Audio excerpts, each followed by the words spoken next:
네, 오늘은 하나님께서 우리를 택하신 이유를 주제로 말씀을 드려보겠습니다. 성경을 보면은 하나님은 택하시는 하나님으로 나와 있습니다. 이스라엘 민족을 자신의 선민으로 선택하셨다고 했습니다. 물론 온 세상이 다 하나님의 것이지만은 특별히 이스라엘 민족 아브라함의 후손을 하나님께서 택하셨습니다. 출애굽기 19장에 보면은 하나님께서 세계가 다 내게 속하였다 그렇게 시작합니다. 세계가 다 내게 속하였지만은 너희가 내 말을 잘 듣고 내 언약을 지키면 나와 언약을 세운 백성으로 살아갈 때 너희는 열국 중에서 내 소유가 되겠고 많은 세상 중에 하나님의 특별한 소유가 된답니다. 내 소유가 되겠고 너희가 내게 대하여 제사장 나라가 되며 제사장 나라 특별합니다. 거룩한 백성이 되리라. 너는 이 말을 이스라엘 자손에게 고할지니라. 이렇게 모세를 통해서 하나님은 이스라엘 백성들과 하나님과의 그 특별한 관계, 하나님이 택하셔서 자기의 특별한 소유, 거룩한 백성, 제사장 나라가 되게 한다는 그런 말씀을 했습니다. 이 제사장이라고 하는 것은 제사장은 사실 자기 자신을 하나님 앞에 구원받게 하는 것뿐 아니라 다른 사람들을 하나님 앞으로 인도하는 역할을 합니다. 다른 사람들이 하나님 앞에 나와서 하나님 앞에 죄 용서를 받게 하고 또 하나님께 예배를 하게 하고 하나님께 복을 받게 하는 그런 역할을 하는 것이 제사장의 역할인데 하나님은 이스라엘 백성을 바로 이 제사장의 역할을 하는 나라로 택하여 주셨다 이렇게 말씀을 하신 것입니다. 그러면 이것이 어떻게 우리에게 의미가 있느냐 하면 바로 신약 시대 예수 믿는 하나님이 그 독생자 예수 그리스도를 보내주신 이 시대에 우리에게 하나님께서는 예수 믿는 우리를 영적으로 이스라엘이라고 여기신다는 겁니다. 그래서 야고보서 1장에 그 시작하는 인사말에는 성도들에게 보내는 이 편지를 말이죠.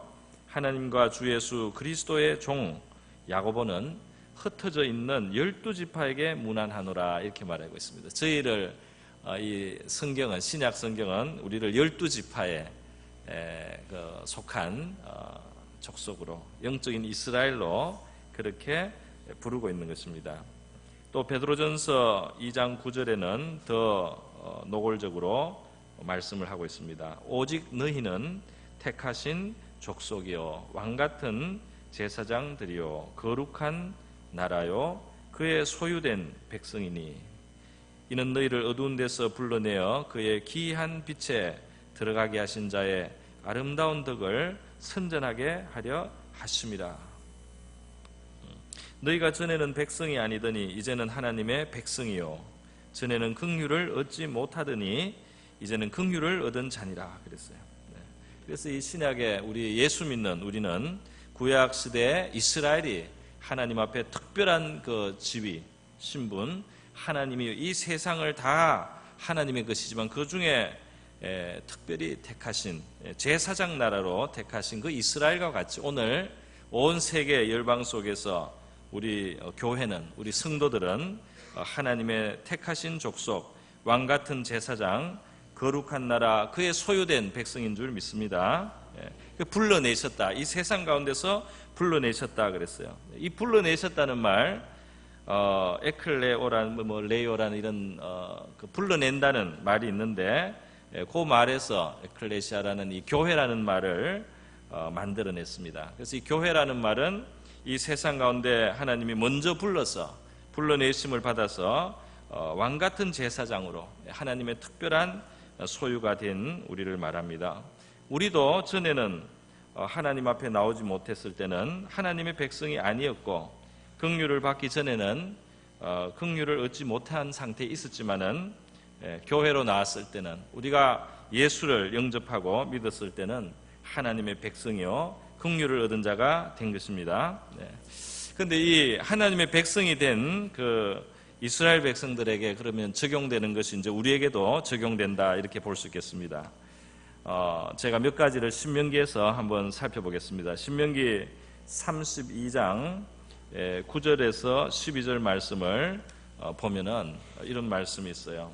신명기 32장 9절에서 12절입니다.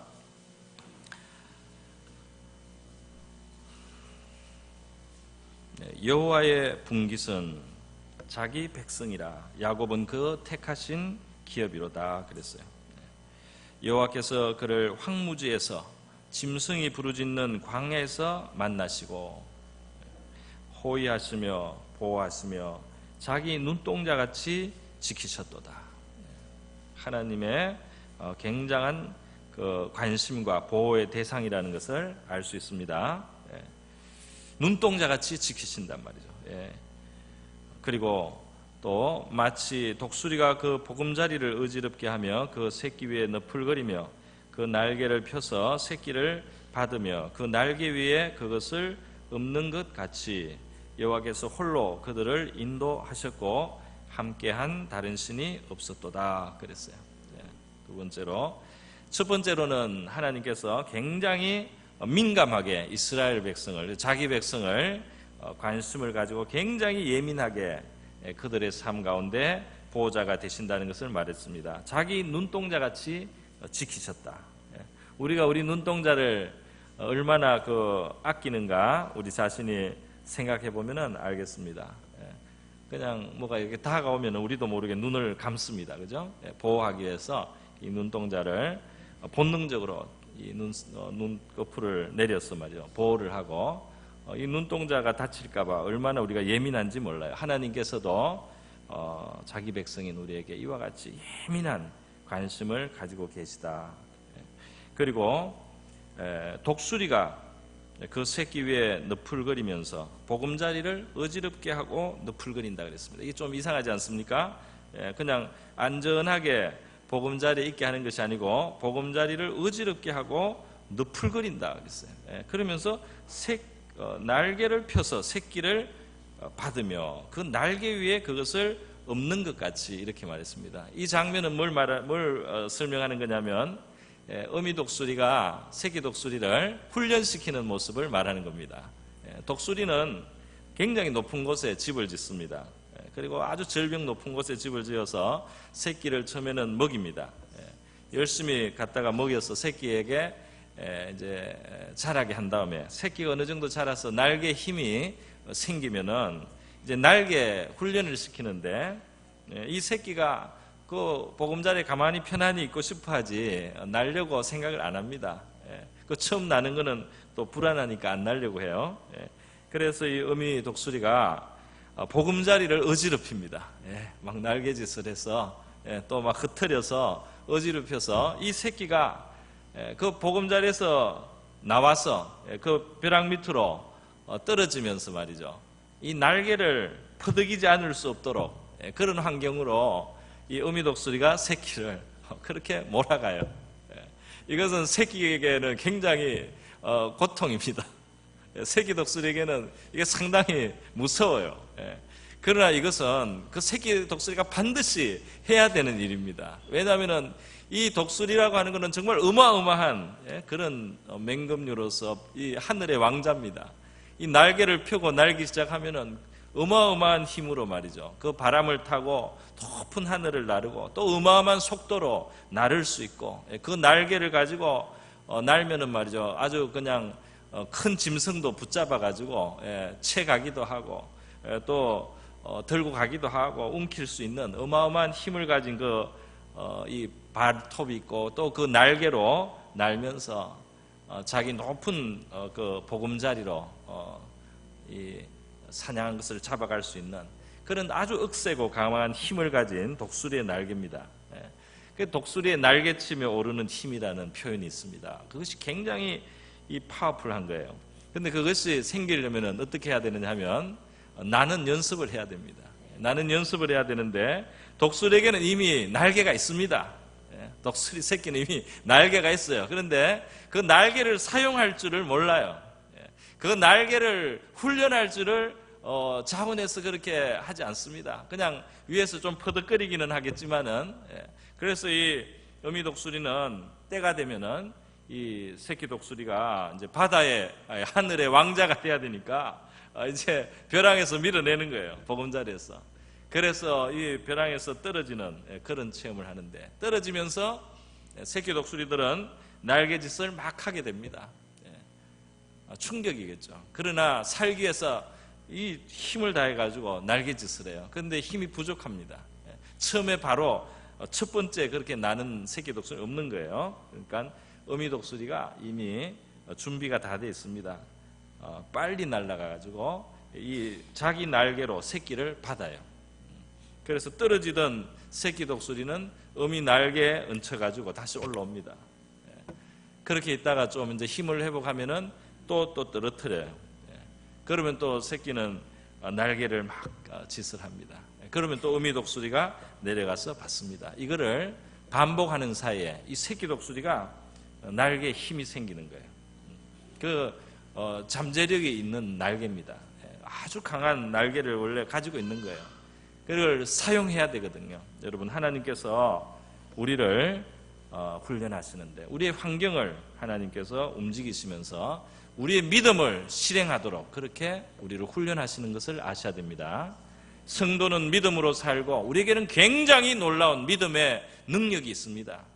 성도는 믿음으로 하나님을 의지하고, 믿음으로 기도하고, 하나님을 바라고, 믿음으로 살아갈 때 승리할 수 있는 큰 선물을 이미 가지고 있습니다. 믿음의 역사를 이룰 수 있는 그런 큰 선물을 이미 가지고 있어요. 그런데 안일한 상태에서는 그거를 우리가 사용하려고 하지 않아요. 그래서 하나님께서 우리에게 때로는 어려워 보이는 환경, 때로는 겁이 나는 환경, 불안한 그런 상황에 우리를 두시면서 우리에게 이미 있는 믿음의 이 능력을 우리가 훈련하고 발휘할 수 있도록 그렇게 만들어 주셔서 이 억센 날개가 되게 했어. 억센 날개가 되게 했어. 어떤 바람도 타고 나를 수 있는, 어떤 바람이 올수록, 더 강한 바람이 올수록 더 높이 날 수 있는 그런 믿음의 사람으로 우리를 훈련하시기를 원하신다는 것을 알아야 됩니다. 할렐루야.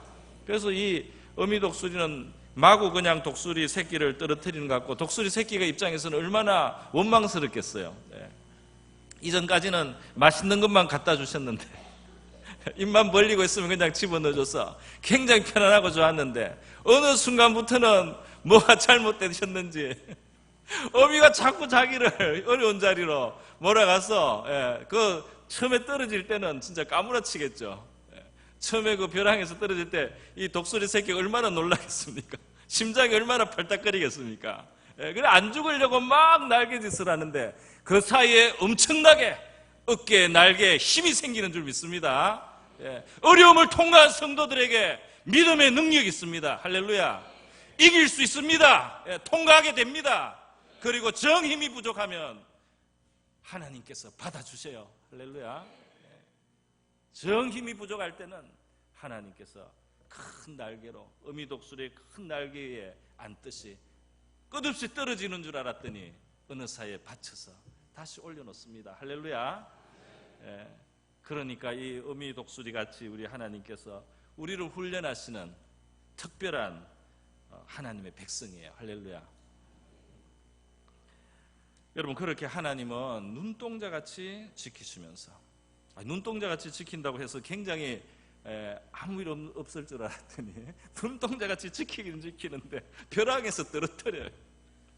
그러면서 그걸 받으면서 이 믿음을 강화하는, 그래서 강하고 능한, 큰 바람을 타고 날 수 있는, 큰 짐승을 잡아서 높이 올라갈 수 있는 능력 있고 힘 있는 하나님의 백성을 만드신다는 것을 우리가 알아야 될 줄 믿습니다.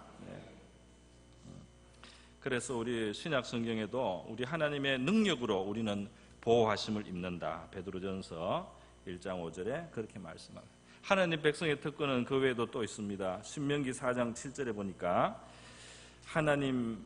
우리 하나님 여호와께서 우리가 그에게 기도할 때마다 우리에게 가까이 하심과 같이 그 신의 가까이 함을 얻은 나라가 어디 있느냐. 신명기 4장 7절의 말씀이에요. 그러니까 하나님 백성에게 있는 큰 특권이 있습니다. 기도할 때 하나님이 가까이 하신다 그랬어요. 우리 하나님께 기도할 때 하나님께서 가까이 하시는데, 이게 하나님 백성이 가진 최고의 특권입니다. 기도할 때 가까이 하시는 그분이 누구입니까? 온 세상의 주제이십니다. 할렐루야. 온 천지의 창조주십니다. 온 천지를 다스리시는 분입니다. 그분이 우리를 가까이 하신다 이 말이에요.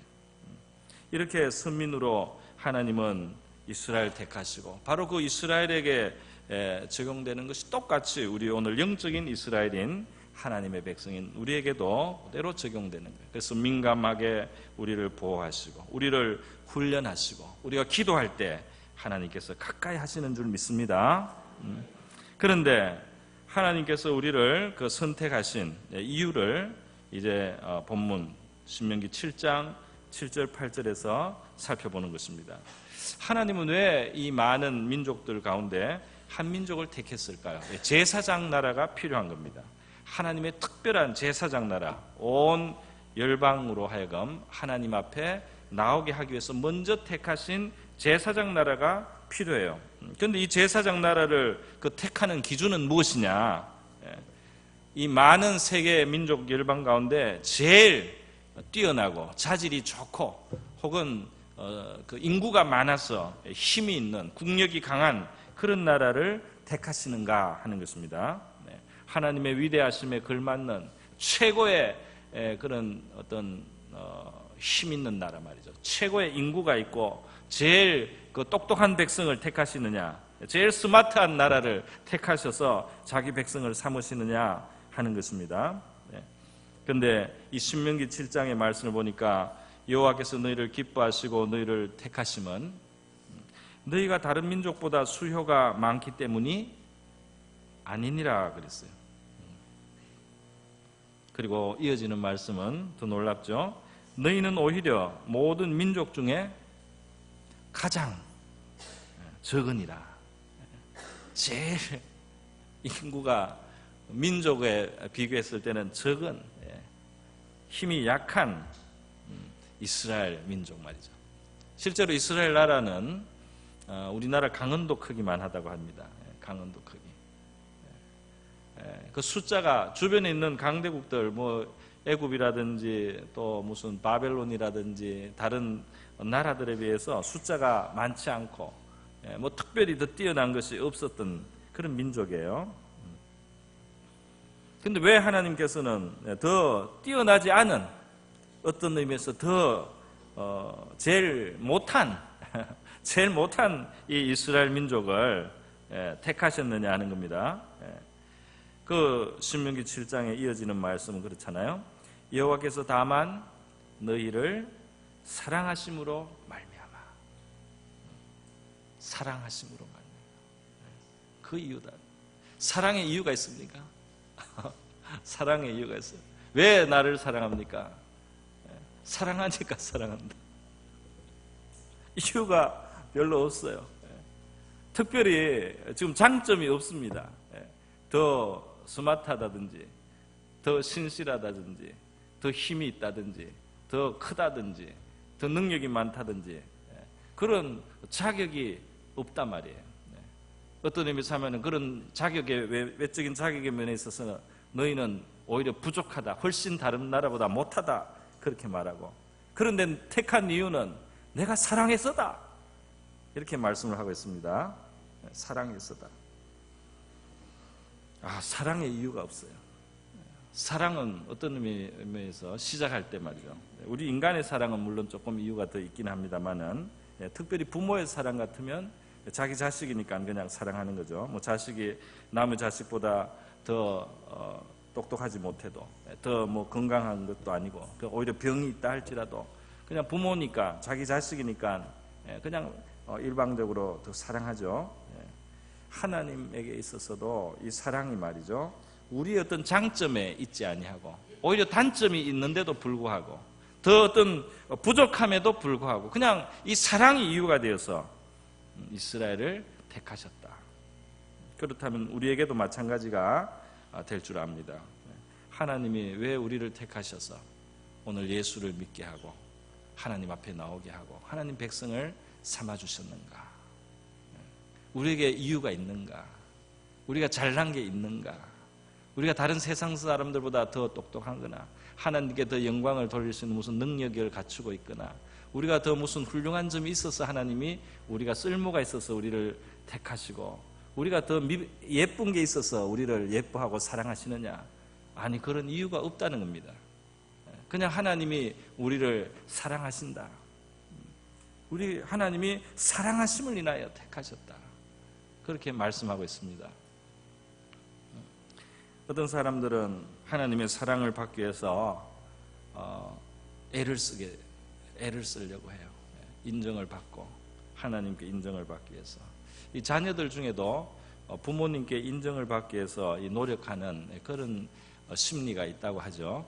그래서 부모님이 이렇게 칭찬을 잘 해주고 이렇게 하면 그게 채워지는데 부모님이 칭찬을 안 해주고 이러면은 항상 그 인정받고자 하는 그런 욕구 때문에 사람이 좀 지나치게 이렇게 하게 되고 인격 성장에 어려움이 있다, 이런 이야기를 제가 어디서 들은 적이 있습니다. 그래서 우리 이 인정을 받고 싶어서 노력을 해서 자기에게 어떤 장점을 자꾸 가져서 사랑을 받고자 하는 이런 심리가 우리 사람에게는 있습니다. 그런데 여러분, 우리가 하나님의 사랑이 우리의 잘난 조건에 근거하지 않는다는 것을 우리가 믿어야 될 줄 믿습니다. 우리의 잘난 조건이 하나님이 우리를 사랑하게 하는 그 이유가 아니다. 맞죠? 그런 이유가 없단 말입니다.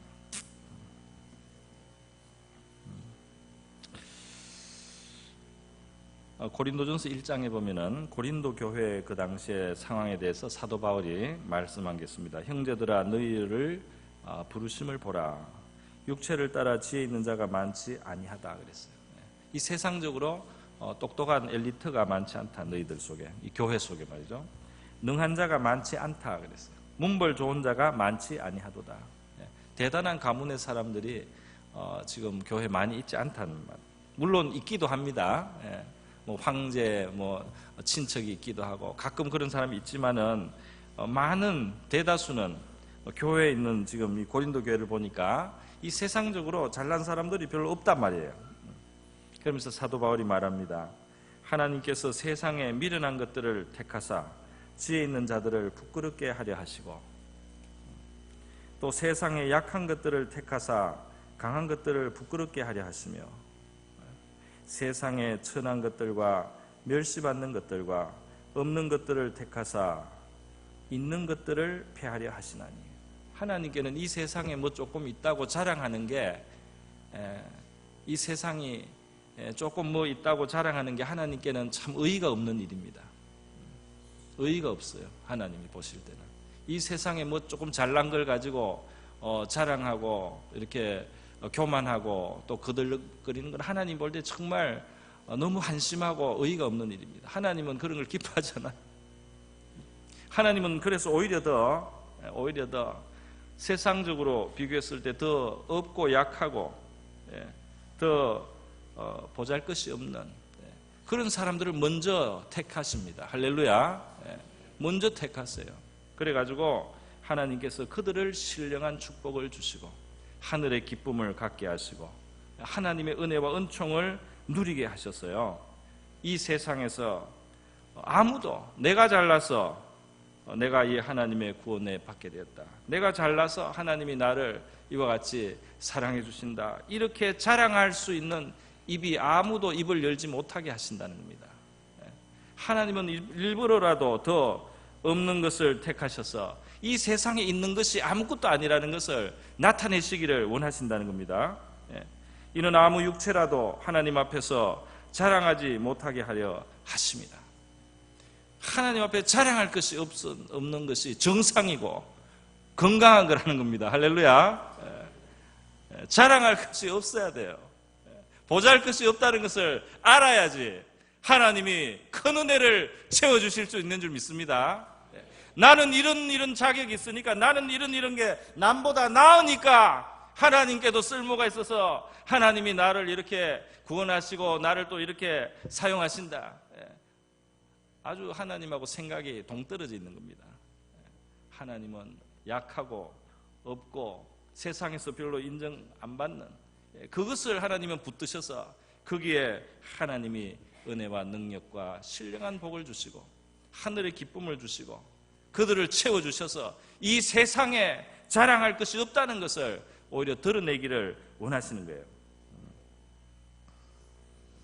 여러분, 그래서 하나님께서는 이스라엘을 택하셨어요. 그런데 고린도 교회 사람들은 착각을 했습니다. 그래서 뭔가 자꾸 내세우고 싶은 게 자꾸 생각이 드는 거예요. 내세울 게 없으니까 이 사람들은 파벌을 만들었어요. 고린도 교회는 사도 바울도 있었지만은 그 앞에 베드로도 지나가고 아볼로도 지나가고 여러 그 하나님의 종들이 지나가면서 사역을 했습니다. 그러니까 이 사람들이 자랑할 걸 뭐라도 만들기 위해서 나는 아볼로 파다, 나는 베드로 파다, 나는 바울 파다, 파를 만들었어요. 그러면서 바울이 베드로보다 낫지, 바울이 더 놀라운 많은 일을 했다. 그런데 나는 그 바울에게 소속됐다. 또 어떤 사람은 베드로가 최고지, 베드로가 예수님의 첫 번째 그 제자, 수제자지. 그래 나는 베드로에게 특별히 친하고 베드로하고 가까우니까 내가 더 높은 그룹에 있다. 이렇게 하면서 자랑할 걸 찾았어요.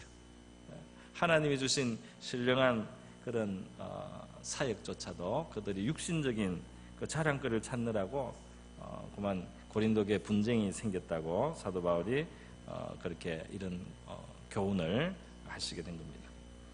여러분, 성도들은 자랑할 걸 찾을 필요가 없어요. 하나님께 인정받을 것을 찾으려고 애쓸 필요가 없습니다. 부족해서 택해 주셨습니다. 할렐루야. 부족해서 택해 주신 거예요. 잘나서 택한 게 아닙니다. 잘나서 택한 게 아니에요. 부족하기 때문에 더 택해 주셨어요. 할렐루야. 얼마나 감사합니까? 얼마나 감사해요. 그것이 하나님께 더 영광이 된다니까 얼마나 감사해요. 그래서 우리 마음에 안심하시고 평안을 누리시기 바랍니다. 자기를 꾸미려고 너무 화장을 안 해도 돼요. 이거는 이 화장을 말하는 게 아니고 화장 이거는 좀 해야 돼요. 그러나 우리가 잘나 보이려고 애쓰고 신경을 피곤하게 할 필요가 없다 이겁니다. 그게 없어요. 하나님 앞에서는 우리가 부족하기 때문에 더 사랑받는 줄을 알고 감사하시기를 바랍니다. 연약하기 때문에 더 사랑하시고, 할렐루야. 연약하기 때문에 더 사랑하시고, 연약하기 때문에 그 연약한 그릇이 하나님의 은혜로 채워졌을 때 더 큰 영광 돌릴 줄을 하나님은 아시는 것입니다. 할렐루야. 이렇게 연약한 인생이, 이렇게 보잘것없었던 인생이 이렇게 하나님 안에서 아름답게 될 수 있구나, 이렇게 참 복되게 될 수 있구나, 그거를 하나님은 나타내시고 싶한다 이겁니다. 할렐루야. 여러분, 그래서 말이죠, 우리가 이렇게 하나님이 우리를 택하신 이유를 알고 우리가 마음에 피곤하게 인정받으려고 하지 말고 하나님의 사랑을 먼저 감사하는 성도들이 되기를 바랍니다. 그리고 감사하고 마음을 편안하게 가지세요. 그 사랑이 택하신 거예요. 그 사랑으로 택하신 거예요. 잘나서 택한 게 아닙니다. 얼마나 감사합니까? 이스라엘은 작은 나라지만 그래 하나님이 택하시고 사랑하시고 말이죠. 기도를 들어주십니다. 할렐루야. 그 기도를 들어주세요. 그 기도를 들어주신다는 그 말씀에 그 기도를 들어주신다는 말씀에 말이죠. 하나님께서 그 기도를 들어주시기 때문에 이스라엘 나라는 작지만은 하나님 그 전 천지의 대주제이신 하나님을 가까이 함을 받는 나라이기 때문에 결코 작지 않습니다. 할렐루야. 우리 성도가 이 세상에서 대단한 어떤 지위와 신분을 안 가져도 괜찮아요. 하나님이 가까이 하시는 사람들이기 때문에 이미 굉장히 존귀합니다. 할렐루야. 천지의 주제이신 하나님이 가까이 하시잖아요. 하나님의 아들의 희생을 통해서 불러주셨잖아요. 할렐루야. 이 크신 사랑을 알고 이 존귀한 영광을 알고 우리가 감사하며 우리 하나님께서 우리를 인도하시는 그 믿음의 길을 주님과 기쁘게 동행하시는 저와 여러분 되기를 주님의 이름으로 축원드립니다. 우리 다 같이 기도하시겠습니다. 이 시간 우리 기도할 때 우리를 택하셔서 우리에게 존귀한 신분, 하나님의 소유, 제사장 나라가 되게 하심을 감사하고, 우리를 그 능력으로 지켜주심을 감사하고, 우리를 훈련하여 주셔서 우리를 능하게 하시는 하나님께 감사드리고요, 또 가까이 해주시는 하나님께 감사드리고, 우리를 오직 사랑하심으로 택하신 그 은혜를 감사드리면서 우리가 그 사랑 안에 머물고 거하게 하옵소서. 그렇게 같이 한번 기도하겠습니다. 하나님 아버지, 감사드립니다. 오늘 하나님께서 우리를 이스라엘, 영적인 이스라엘로 예수님 안에서 불러주신 것에 대하여 우리 하나님의 말씀의 뜻을 우리 성도들과 함께 상고하였습니다. 하나님 아버지, 온 세상이 다 하나님 것이, 우리가 먼저 부름을 받아 하나님께로 다른 사람을 인도하는 제사장의 존귀한 영광의 신분을 우리에게 주셨습니다. 하나님 아버지, 저희들 하나님의 특별한 보호 속에 있다는 것을 압니다. 그러나 우리를 독수리의 날개로 받으시면서 우리를 훈련하시고 거듭해서 우리를 그 보금자리에서 떨어뜨리소서.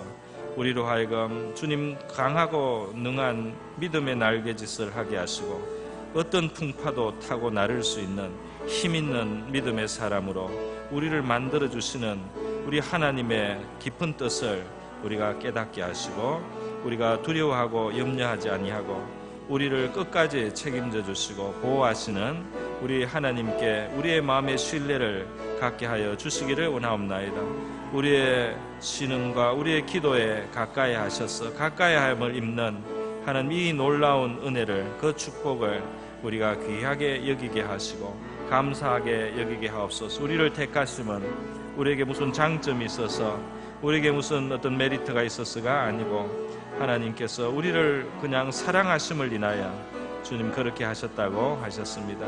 우리를 사랑하심으로 그와 같이 우리를 택하여 주셨습니다. 우리를 사랑하심으로 우리를 택하여 주신 이 사실을 알고 우리의 마음에 안심을 갖게 하여 주시고 우리의 마음에 평안을 갖게 하여 주시옵소서. 우리가 인정받기 위해서 몸부림치는 하나님 그런 생활을 하는 것이 아니고, 아버지의 사랑이 우리를 택하여 부르신 것을 알고 아버지의 사랑 안에 안심하고 거하게 하옵시고, 아버지의 사랑 안에 안심하고 우리의 마음에 평강을 갖게 하시고 담대함을 가질 수 있게 하여 주시옵소서. 우리 하나님의 사랑 안에 뿌리를 내리고 그 사랑 안에 거하고 그 사랑 안에 거하라고 하시는 주님의 말씀대로 그 사랑 안에 거하기를 원합니다. 우리를 꾸미기 위해서, 인정받기 위해서 애쓰고 노력하는 것이 아니라 이미 주신 그 큰 사랑을 우리가 누릴 수 있게 하여 주시고 감사하게 하시고 그 사랑을 흘러보내는 저희들 되게 하여 주시기를 원하옵나이다. 우리가 무엇을 해서, 우리가 무슨 쓸모가 있어서 하나님께서 우리를 택하심이 아니요, 하나님 부족한 우리, 오히려 부족하기 때문에, 오히려 없기 때문에, 가난하기 때문에, 미련하기 때문에, 주님 이 세상에서 자랑할 것이 없기 때문에 더 우리가 하나님 앞에 택함을 받고 그 사랑의 대상으로서 우리 하나님께서 우리를 통해서 영광 받으신다는 사실을 우리가 깨닫게 하시고, 하나님 우리 스스로를 갖추기 위해서 피곤하게 하지 아니하고 그 사랑 안에 가 하나님의 은혜로 체험받기를 바라는 저희가 되게 하여 주시옵소서. 할렐루야. 감사합니다. 고마우신 하나님 아버지 감사드립니다. 우리의 무슨 잘난 것을 보시는 것이 아니고 다만 우리를 지극히 사랑하심으로 우리를 불러주시고 택하셔서 왕같은 제사장, 하나님의 특별한 소유가 되게 하신 것을 감사드립니다. 우리가 그 사랑을 믿고 안연히 우리 하나님 아버지의 날개 그늘 아래 거하는 저희가 되게 하여 주시옵소서. 내 사랑 아래 거하라고 하시는 주님의 말씀을 우리가 기억하게 하여 주시옵소서. 우리가 인정받기 위해서 하나님 앞에 발부둥 칠 필요가 없다는 사실을 깨닫게 하심으로 우리의 마음에 안심을 갖게 하시고 오직 감사함으로 이 사랑 안에 거하고 이 사랑을 흘러보내는 저희가 되게 하여 주시옵소서. 감사하고 고마우신 예수님의 귀하신 이름으로 기도드립니다.